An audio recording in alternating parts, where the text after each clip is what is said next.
Vocês sabem por que Alexandre de Moraes não está travando Cláudio Castro? Você em casa, você sabe por quê? Por causa das benditas pesquisas mostrando que ele teve apoio do povo. Não é Bolsonaro, não é mídia, não é nada. É o povo. Lembra da frase do Bolsonaro? Vocês não sabem a força que tem. O lance do Cláudio Castro, primeiro a gente pode assistir ao vídeo? Por favor. Obrigado, chefe. Eleição presidencial. Vai apoiar quem? Toparia uma vice-presidência na chapa da direita? Como seria pro Cláudio Castro? Dizem que a política, por mais que vocês queiram sair, se tem afinidade, a política te chama, não te deixa sair. Como é que fica? Eu sou do Partido Liberal. Eu prezo muito pela palavra e pela fidelidade. Eu fui eleito no partido de Jair Bolsonaro. E eu, por fidelidade, por palavra, por honra, não posso seguir outro projeto que não seja com ele. Então, meu candidato é o Bolsonaro. Eu vou segui-lo até o último dia. E se não for ele, quem ele indicar? Eu tenho possibilidade de ficar até o fim, ou de sair e tentar uma cadeira no Senado. Mas, sobretudo, Bate, eu acho que ainda tem muito o que fazer até pelo menos ali abril, que seria a data. Se até lá eu achar que eu cumpri minha missão, eu posso ser candidato. Se não, também, eu tenho tanto orgulho de ter sido escolhido por quase 5 milhões de pessoas que saíram de sua casa acreditando no que eu podia ajudar a vida delas. E se tiver que ficar até o final, também, para mim, é um prestígio muito grande. Acho que meu nome foi colocado na história, e não fui eu que coloquei. Foram essas 5 milhões de pessoas que colocaram. Então, eu nunca fui carreirista, fui assessor. Grande parte, na verdade, fui assessor mais tempo na minha vida pública do que político em si. Então, eu estou muito a cavaleiro, assim, para seguir essa trajetória. E se lá na frente, a política, o meu partido, a minha liderança, achar que eu posso contribuir em outro lugar, a gente faz que nem o Waze, a gente recalcula a rota. Cara, a burrice dos outros governadores é um negócio que me espanta. É tipo, sabe quando você fala, nossa, sério? Porque, tudo bem, o Caiado tem uma trajetória anterior, tá? Mas ele nunca foi competente o suficiente para chegar a ser presidente da República. Então ele tem que baixar a bola e entender que o Bolsonaro fez algo certo que ele não fez antes. Né? Ou o Bolsonaro seguiu uma rota que o Caiado, o antigão, fazia e deixou de fazer. Tarcísio só foi eleito devido aos mesmos motivos que o Cláudio Castro acabou de apresentar. Zema, idem. Então, o que o Cláudio Castro acabou de dar foi uma aula para o pessoal político lá de Santa Catarina, Jorginho e companhia, né? Uma aula para Minas Gerais, uma aula para São Paulo, uma aula para o Goiás, uma aula para todos os outros governadores que só são governadores porque o Bolsonaro apontou o dedo. E para todos os deputados federais, estaduais, vereadores e prefeitos que o Bolsonaro apontou o dedo. Ele falou algo ali de lealdade. Ele sabe muito bem que o trabalho feito no Rio de Janeiro não poderia ter sido feito sem o Flávio Bolsonaro, por exemplo. Ele sabe disso, o Cláudio Castro sabe disso. E ele fez questão de dizer, olha, Jair Messias Bolsonaro. Que é o que eu estava gritando aqui durante dias, cara. Dias eu gritando aqui. O Alan tá criticando Santa Catarina. O Alan não sei o quê. O Alan não sei o que lá. Mas, gente, é isso aqui. É isso que o Brasil precisa nesse exato momento. Nós temos um preso político. Talvez vocês estando no Brasil, sei lá, não sei se a pessoa acaba se acostumando com o fato de Bolsonaro estar 100 dias, né, com prisão domiciliar, sem crime, sendo julgado num lugar onde ele não tem foro, por um crime que não existiu, e que, se tivesse existido, ele não cometeu. É uma aberração tamanha que não teria outro assunto a ser tratado a não ser libertem Jair Messias Bolsonaro. É um preso político. Ele, e não só ele e as vítimas do Alexandre de Moraes. Todas. Eu não espero da esquerda qualquer outra postura que ela já está tendo. A minha briga, a minha luta aqui todos os dias é para que a direita entenda que nós temos um preso político e que nós precisamos libertar os presos políticos, sobretudo aquele que pode colocar um fim a essa palhaçada toda. E nem digo a você que o Bolsonaro eleito, ele vai solucionar todos os problemas decorrentes do Alexandre de Moraes, que eu acabei de dizer aqui anteriormente. Nós precisamos de um Senado, que é poder legislativo. Ele é poder executivo. Nós estamos diante de uma luta contra o narcotráfico, que não é só mais narcotráfico, narcotráfico, na verdade, é grupo terrorista, que você tem execuções que podem ser operadas por agentes policiais. Quando eu falo execução aqui é de obras, tá? De trabalhos, tá? Obras e trabalhos que podem ser feitos pelo braço policial do Estado, a âmbito federal e a âmbito estadual. O governador do Rio de Janeiro provou que os governadores podem fazer algo. E a gente já percebeu que o STF quer meter o B dele. Vocês sabem por que Alexandre de Moraes não está travando Cláudio Castro? Você em casa, você sabe por quê? Por causa das benditas pesquisas mostrando que ele teve apoio do povo. Não é Bolsonaro, não é mídia, não é nada. É o povo. Lembra da frase do Bolsonaro? Vocês não sabem a força que tem. É o povo, cara. É nós fazendo a nossa parte. É a timeline trazendo para vocês o que realmente aconteceu no Rio de Janeiro. É você ouvindo Lacombe, Max e eu sobre o Rio de Janeiro, virando seu vizinho, seu amigo. Você ficou sabendo disso aqui? Você ficou sabendo daquilo ali? Ó, eu escutei lá na timeline. Eu vi o Max explicando, eu vi o Lacombe explicando. O Lacombe trouxe vários fatos aqui. O Alan estava opinando lá sobre isso, aquilo outro. Você tem que acompanhar a timeline. Ah, é mesmo? Onde que é? Aí youtube.com/conversa timeline. Aí o cara vai lá, começa a assistir. Interessante o que esses caras estão falando aqui. É verdade, o narcotraficante está tocando terror. Por que a imprensa não está falando isso? Cada um de nós faz o seu trabalho. Os políticos fazem o trabalho deles como políticos, o povo faz o seu trabalho como povo, nós que somos povo, que trabalhamos com comunicação, fazemos com que essas informações cheguem até vocês, e é assim que a gente vai recuperar o nosso país. Há um superchat aqui, que está abaixo de 30, então se me permite, Por favor. É de 20, do Emerson Santos. Alan, eu sou do Vale do Paraíba, São Paulo.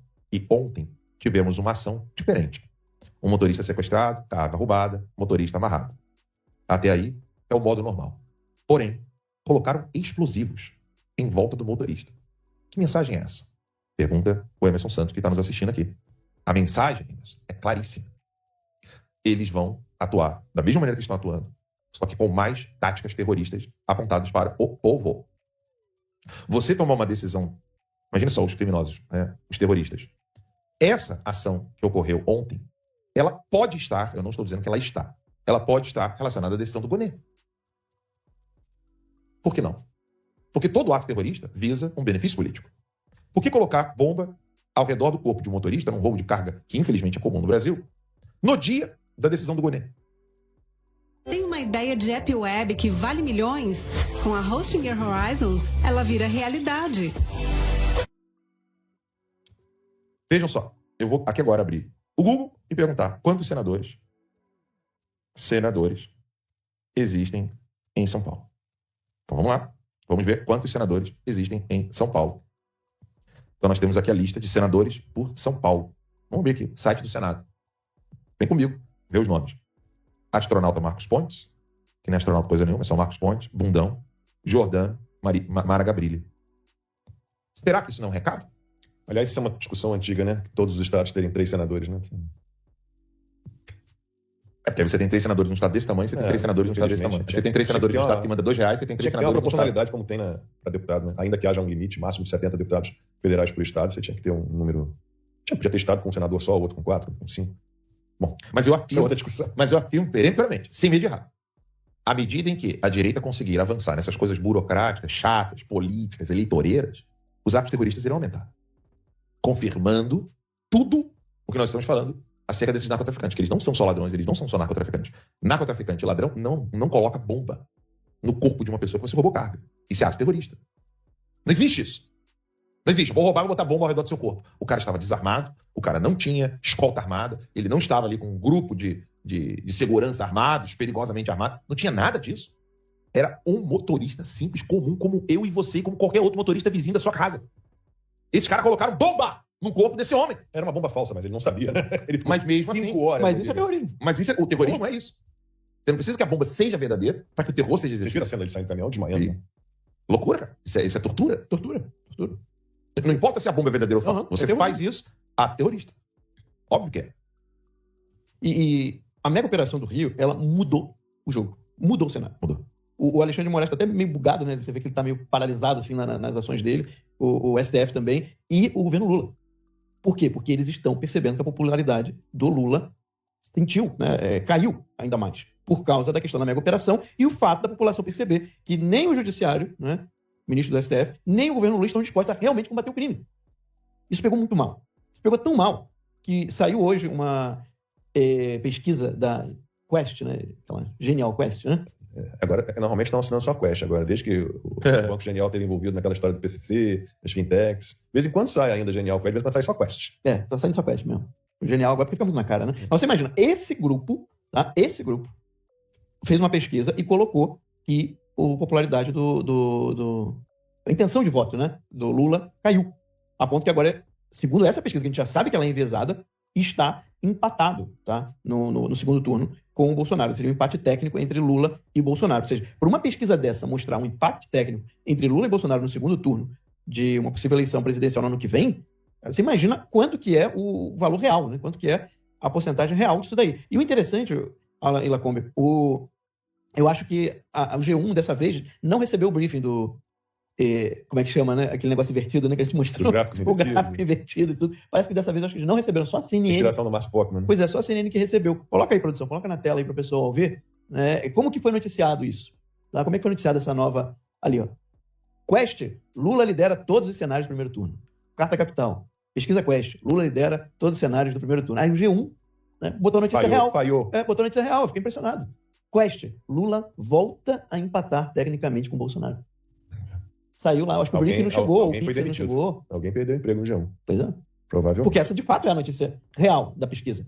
Né? Não é que Lula lidera todos os cenários, porque isso já estava, segundo pesquisas da Quest, já estaria acontecendo. Agora, o que mudou foi que ele perder o voto. E num segundo turno, agora pela Quest, que já é super enviesada, você teria um empate técnico entre Lula e Bolsonaro. Gente, a mega operação do Rio mudou o jogo.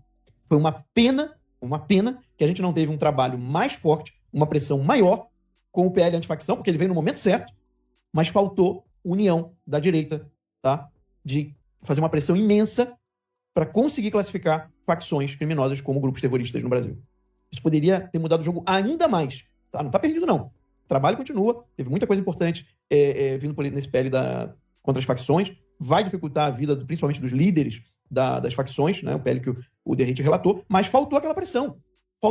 Porque agora é o momento que eles estão se sentindo vulneráveis. Eu fico impressionado como que a gente perde esses momentos. Aparentemente, Lula está prestes a ser abandonado pelo seu principal executor das suas ordens. É muito preocupante isso. Se você está num navio e aquele responsável por guiar o navio é o primeiro a pular fora, você pode ter certeza que esse navio vai afundar, vai bater de frente com um iceberg. Bom, eu vou te mostrar, antes de te mostrar, aliás, quem é que está pulando fora, quem já está cogitando pular fora do navio, você vai se surpreender, preciso que você veja alguns números.